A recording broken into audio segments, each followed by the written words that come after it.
Es la tarde del 12 de noviembre de 2010. Un joven está sentado frente a su ordenador. Ha pasado unos días estupendos con uno de sus hermanos que ha venido a visitar a su madre. En realidad, la relación entre ellos no es muy buena, pero al despedirse, se prometieron firmemente que se verían más a menudo y que mejorarían su relación. Ahora, unos días después, el joven de 19 años se desplaza por las noticias del día anterior. De repente, su mirada se detiene en una noticia reciente. Se ha producido un asesinato en un lugar que conoce bien. También hay algunas fotos, tomadas frente a la casa en la que al parecer se ha cometido el crimen. Y él reconoce esa casa de inmediato. Inmediatamente coge el móvil y llama a la policía. Les cuenta que acaba de encontrar ese artículo sobre un asesinato en Skara. Les dice que está muy preocupado por su madre.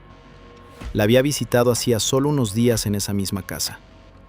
Pero lo que la policía le cuenta a continuación supera cualquier peor pesadilla.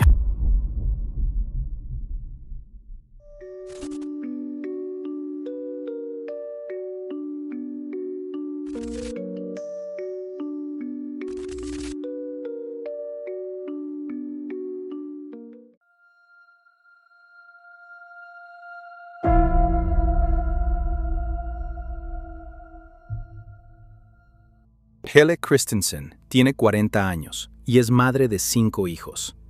El más pequeño acaba de cumplir 5 años en 2010 y el mayor tiene 19. Sin embargo, los 5 hijos viven con sus respectivos padres. Helle lleva mucho tiempo de baja por enfermedad y, por lo tanto, incapacitada para trabajar. Antes trabajaba en una residencia de ancianos en Borås, Suecia. Sin embargo, en 2009 tuvo que someterse a tratamiento en Borås debido a problemas de salud mental. Helle encuentra la paz cuando pinta o dibuja. Y le encantan los perros, aunque, dada su situación actual, no le alcanza el dinero para tener uno propio. Su otro sueño, abrir quizá un estudio de tatuajes o piercings, también está muy lejos en ese momento.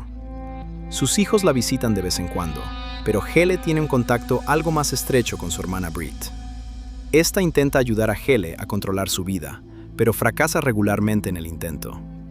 Lo único que puede hacer es estar ahí para Helle y tener siempre un oído atento para ella. Así que no es de extrañar que un día Helle le presente a su hermana al hombre del que se ha enamorado. Isaacín Jansson. Es 8 años más joven que Helle y padre de una hija que suele visitarlo los fines de semana. Después de que Helle e Isaacín hagan oficial su relación, se celebra una gran reunión con toda la familia. Sin embargo, Isaacín no causa una impresión especialmente buena en Britt. De alguna manera resulta intimidante, y Britt tiene inmediatamente la sensación de que no es buena persona. Pero al menos se lleva bien con los niños. Aún así, la primera impresión de Britt se confirma más tarde. Tiene que ir a recoger a Helle varias veces cuando Isaacín vuelve a perder los estribos. Aunque no está del todo claro qué ocurre durante esos arrebatos, Britt le deja las cosas claras a la pareja de su hermana. Si no se controla con Helle, tendrá que vérselas con ella. Pero pronto Helle se muda con Isaacín a la ciudad de Skara, donde los dos se instalan en un piso en un edificio de viviendas. Durante las vacaciones de otoño de 2010, 2 de los hijos de Helle van a visitarla. Es la primera vez en mucho tiempo que vuelven a ver a Helle. La visita va bien. La mujer de 40 años da a sus hijos la impresión de que le va bien. También que, al despedirse, Helle y sus hijos se prometen que a partir de ahora se visitarán más a menudo. Pero, por desgracia, eso no llegará a suceder. Porque el 12 de noviembre, Isaacín Jansson llama al centro de emergencias. Un empleado atiende la llamada y apenas puede creer lo que le cuenta el hombre al otro lado del teléfono. Quiero hacer lo que me parece correcto. No tengo ni idea de lo que he hecho, pero me desperté y le arranqué un trozo de carne a la chica. He intentado luchar por mis medicamentos. El centro psiquiátrico no me quiere. Ahora me he vuelto loca.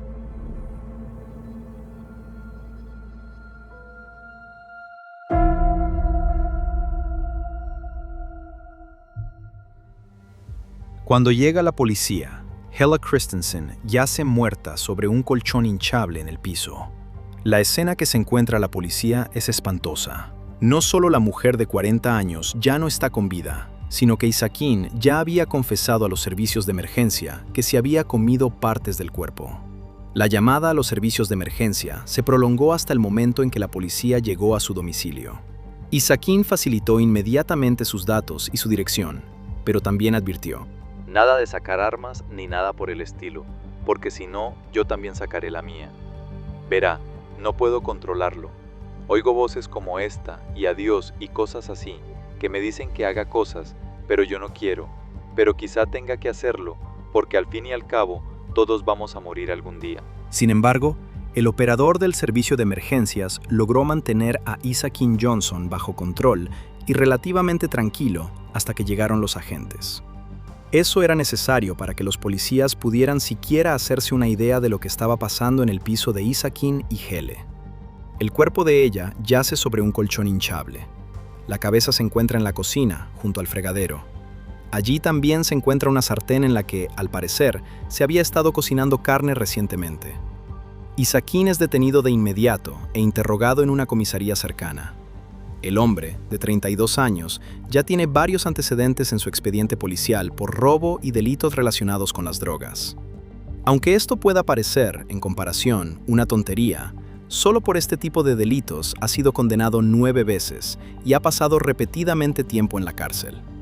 Además, desde su infancia, había sido tratado en varias ocasiones en centros psiquiátricos. Al parecer, últimamente había tenido problemas considerables para continuar con su tratamiento. Apenas unas horas antes del asesinato de Hele, los servicios sociales visitaron a la pareja, en una cita rutinaria para comprobar que todo estaba en orden. El funcionario no observó nada negativo. Por la tarde, Isaquín y Hele aún salieron a hacer la compra. Isaquín se dirigió a una licorería cercana para comprar allí 4 botellas de cerveza fuerte y Jägermeister. Después, según Isaquín, hubo una discusión en casa por algunas tonterías. El crimen debió de ocurrir entre las 17:00 y las 19:30 horas. Cuenta lo mismo que ya había declarado a la central de emergencias, que había matado a su pareja. En el interrogatorio afirma además: «Soy más peligroso cuando no me he tomado la medicación». Al día siguiente del asesinato, en otro interrogatorio, dice que es consciente de que debe parecer muy impasible. Sin embargo, el día anterior le había parecido como si otra persona hubiera actuado a través de él. Él mismo no sabe por qué le cortó la cabeza a Hele y la llevó al fregadero de la cocina. Se sentía como si estuviera en una película. En un momento dado, mató a Hele y, según declara ante el tribunal, la siguiente imagen es que estoy en la cocina. La cabeza está ahí y luego estoy cocinando. Cuenta que utilizó varias armas para cometer el crimen: un cuchillo, un hacha de camping y una sierra. Además, confiesa haber abusado del cadáver tras el asesinato. Tras su detención, el hombre de 32 años es examinado por especialistas en Gotemburgo. Probablemente no os sorprenda demasiado que los expertos determinen un trastorno mental grave. La pregunta sobre el porqué del crimen sigue sin respuesta. Su abogado dice que simplemente no hay motivo. La razón del crimen sería que su cliente padecía una enfermedad mental. El autor no se niega a declarar, pero afirma que ya no recuerda gran cosa. Aunque sí recuerda cómo le cortó el cuello a Hele. También vuelve a mencionar lo que ya dijo en la llamada a emergencias, que se enfrentaba a problemas en cuanto al tratamiento de sus enfermedades mentales. Ante el tribunal, Isaquín describe que ya había notado que su estado se estaba deteriorando rápidamente, pero que no había conseguido plaza en un centro psiquiátrico. Cuando el fiscal le pregunta por qué mató a Hele de forma tan brutal, Isaquín responde: «Eso mismo me pregunto yo». Más tarde, Isaquín relata así el día del asesinato. Ese día tomé un montón de medicamentos, analgésicos y Movane. Bebí alcohol, así que estaba en estado psicótico. En ese momento pensé, ahora voy a hacer algo para que nunca puedan dudar de que estoy enfermo. Y si estoy loco por ser capaz de algo así, sí, puede que sea así.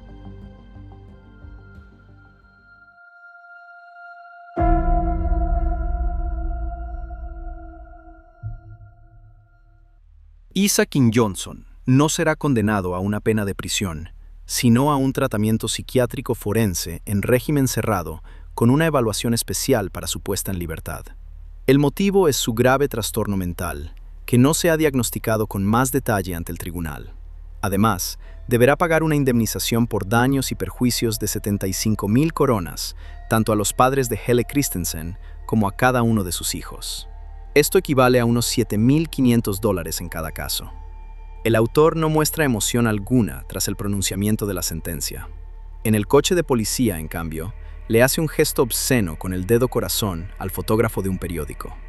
Isaacín Johnson es ingresado en el departamento del Hospital Kasson, a las afueras de la ciudad de Katrineholm.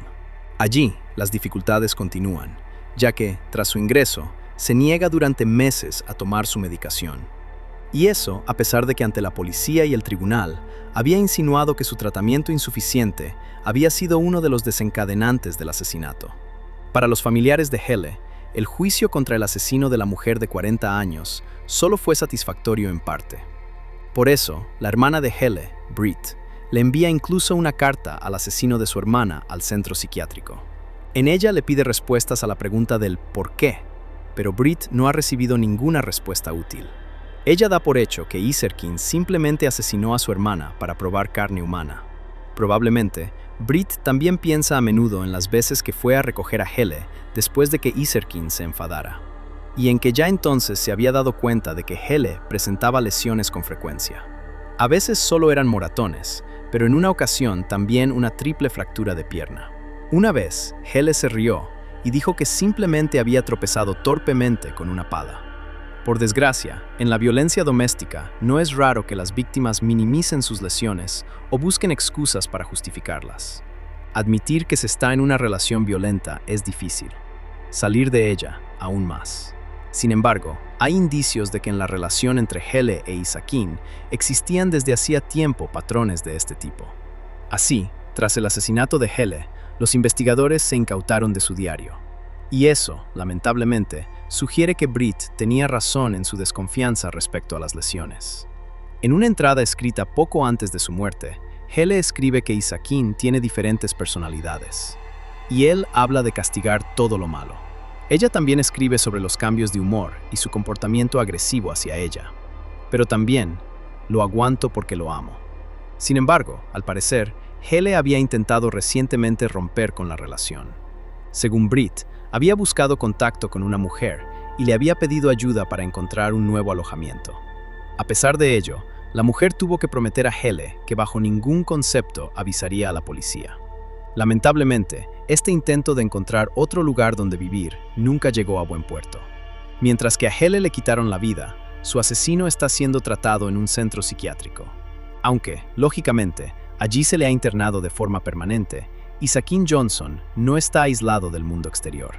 Por ejemplo, todos los viernes tiene un permiso de salida de 4 horas, durante el cual puede pasear por Katrineholm. Además, tiene acceso a Internet y, por lo tanto, la posibilidad de relacionarse con todo tipo de personas. Entre otras cosas, lleva un blog en el que responde a preguntas de otros usuarios y cuenta su vida en el psiquiátrico. Y también sobre el crimen. Solo cuando Britt comenta algo, él nunca responde. Además, también concede entrevistas. Al periódico sueco Expressen le dice: Asumo la responsabilidad de lo que he hecho. No culpo a nadie, ni a la sociedad ni a mi infancia. No culpo a nadie, yo lo hice, y punto. Los únicos hacia quienes siento remordimiento son mis familiares y sus hijos. Ellos son inocentes y tienen que sufrir. Busca tanta atención que ha llegado incluso a subir vídeos a YouTube. En un vídeo, Isaacín responde en un inglés entrecortado a las preguntas de usuarios internacionales. Se trata de cosas triviales, como sus aficiones o su comida favorita. Pero también ofrece una visión de su mundo interior. Por ejemplo, dice: no soy racista, o quizás sí, soy racista. Odio a todo el mundo, salvo a unas pocas personas en el mundo. No hay nada de las personas que me guste. A la pregunta de si siente la necesidad de volver a cometer un asesinato, Isaacín responde de forma muy lacónica: ahora mismo, no.